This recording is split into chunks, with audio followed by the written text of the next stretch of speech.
গভীর মনোযোগ দিয়ে কথাগুলো শোনা চাই। ও আমার বান্দার বাবাজি,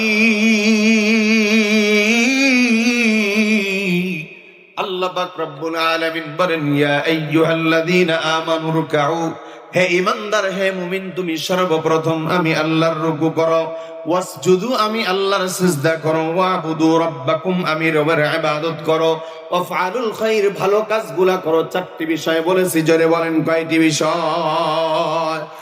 এক নাম্বার হলো আল্লাহ বলেন আমি রবের রুকু করো, আমি আল্লাহর সিজদা করো, ওয়াবুদু রাব্বাকুম, আমি রবের ইবাদত করো, ওয়াফআলুল খায়র, ভালো কাজ করো। চারটি কাজের কথা বলেছেন আল্লাহ। বলেন ওয়াবুদু রাব্বাকুম ওয়াফআলুল খায়র, আল্লাহ পাক বলেন লাআল্লাকুম তুফলিহুন,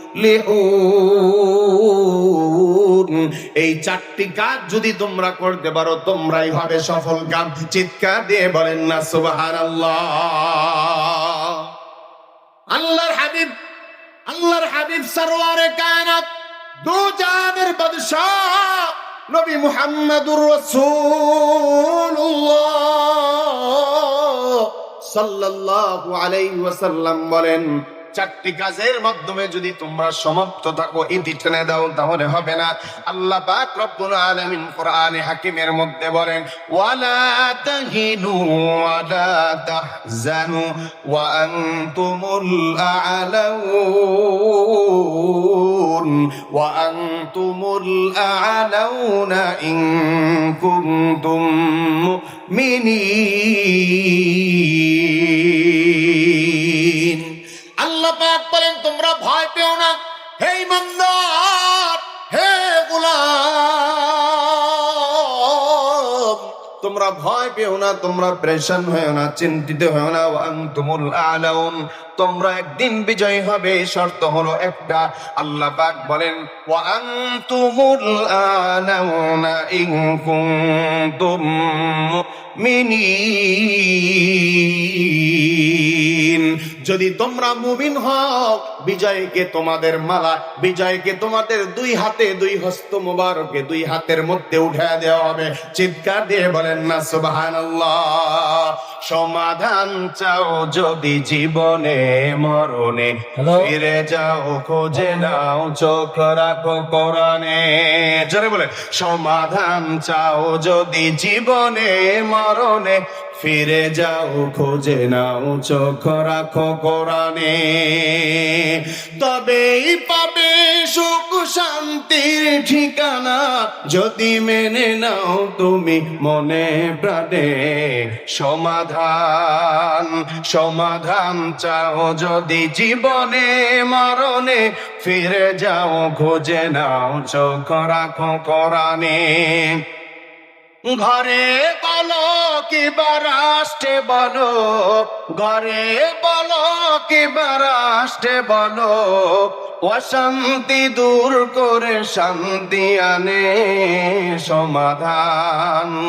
সমাধান চাও যদি জীবনে মরণে, ফিরে যাও, খুঁজে নাও, চোখ রাখো কোরআনে।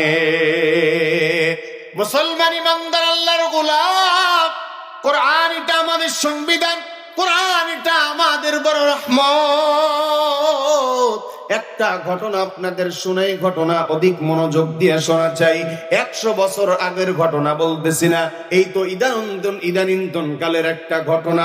পাকিস্তানি একটা বংশোদ্ভূত নওজোয়ান, আমেরিকার সিটিজেন, আমেরিকায় কোনো এক সিটির মধ্যে একজন পাকিস্তানি যুবক বসবাস করে। আমেরিকার সিটিজেন যুবক, পাকিস্তানি যুবক এখনো পর্যন্ত বিবাহ শাদী করে নাই।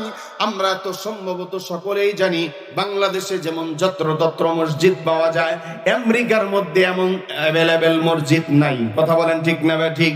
কোন কোন মানুষের জুমার নামাজ পড়ার জন্য, জুমার নামাজ আদায়ের জন্য।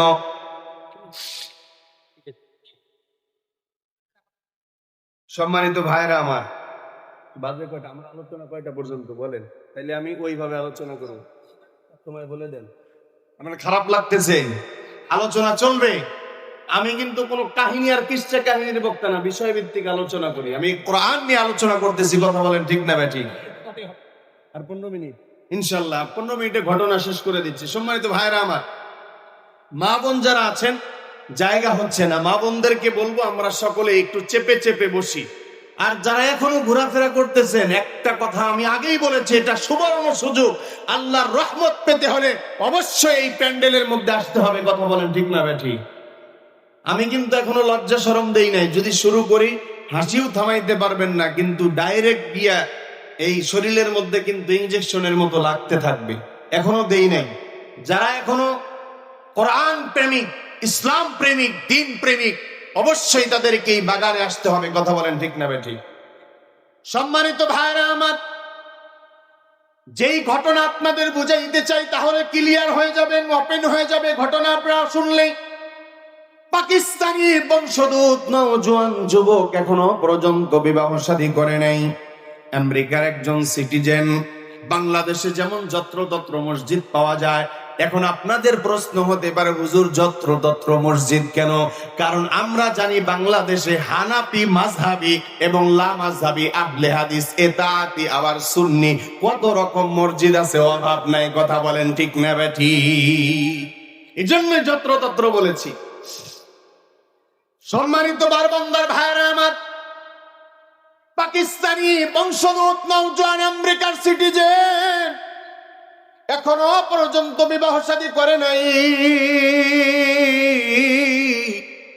আমেরিকার মধ্যে মানুষকে জুমার নামাজ পড়ার জন্য কোন কোন সময় আপনার 40 কিলোমিটার, 20-30 কিলোমিটার পর্যন্ত যেতে হয়। অনেকগুলা মানুষ সেখানে একত্রে, কোন কোন সিটির মধ্যে 20-22 জন, 24-25-30 জন মানুষ সেখানে বসবাস করে। বসবাস করতে যায় এইরকম ভাবে তারা নামাজ আদায় করে। একটা টাইমে আসরের পর যখন হয়, আসরের পরে তারা একসাথে বসে বসে চা, কফি, কেক কোক তারা একসাথে খায়। আচ্ছা বলেন তো দেখি, একসাথে জুমার মসজিদে নামাজ পড়লে এক মুসল্লি অপর মুসল্লির সাথে পরিচয় হয় কি হয় না? বলছি আলোচনা শেষ করে দিব না? খালি ডিস্টার্ব হইলে ভাল লাগে না। আলোচনা শেষ। আমার এখন ঘটনা আবার টানলে শুরুর দিকে টানতে হবে, ঠিক না? সম্মানিত ভাইরা আমার, মসজিদের মধ্যে যদি আমরা একত্রিত ভাবে এটা টাইমে একাধারে অনেকদিন নামাজ আদায় করি, সেক্ষেত্রে একজন মুসলমান অপর মুসলমানের সাথে পরিচয় হয়।